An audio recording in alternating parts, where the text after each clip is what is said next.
రాప్తా నియోజకవర్గంలో రామగిరి ఎంపీపీ ఎన్నికను ఈరోజు తెలుగుదేశం పార్టీ పరిటాల కుటుంబము ఒక ప్రహసనంగా మార్చినాయి. ప్రజాస్వామ్యాన్ని అపహాస్యం పాలు చేసినారు.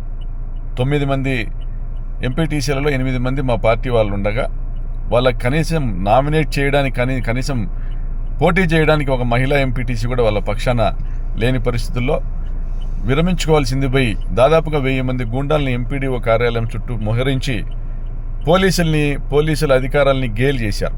ఎస్పీ గారు, డిఎస్పీ గారు కొంత లా అండ్ ఆర్డర్ కంట్రోల్ చేయాలని ప్రయత్నం చేసినా మిగిలిన సిబ్బంది మొత్తం సుధాకర్ యాదవ్ అనే ఎస్ఐ నేతృత్వంలో టీడీపీ గూండాలను వెంట పెట్టుకుని అరాచకాలు చేసినారు.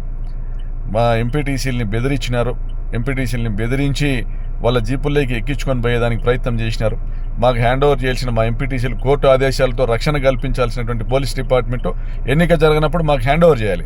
2 గంటల సేపు వాళ్ళని రామగిరికి తీసుకొని పోయి పెనుగొండకు తీసుకొని పోయి ఎంఆర్ఓ దగ్గర స్టేట్మెంట్ ఇచ్చి పంపిస్తామని డ్రామా చేసి టైం వేస్ట్ చేసి టీడీపీ గుండాలు వచ్చే విధంగా సుధాకర్ యాదవ్ అక్కడికి వచ్చే విధంగా చేసి వాళ్ళందరూ మా ఎంపీటీసీని ఎత్తుకొని పోయినారు.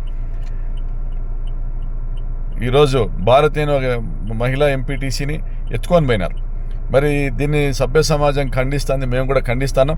తప్పనిసరిగా రాబోయే రోజుల్లో దీనికి తగిన మూల్యం పరిటాల కుటుంబం చెల్లించుకుంటుంది.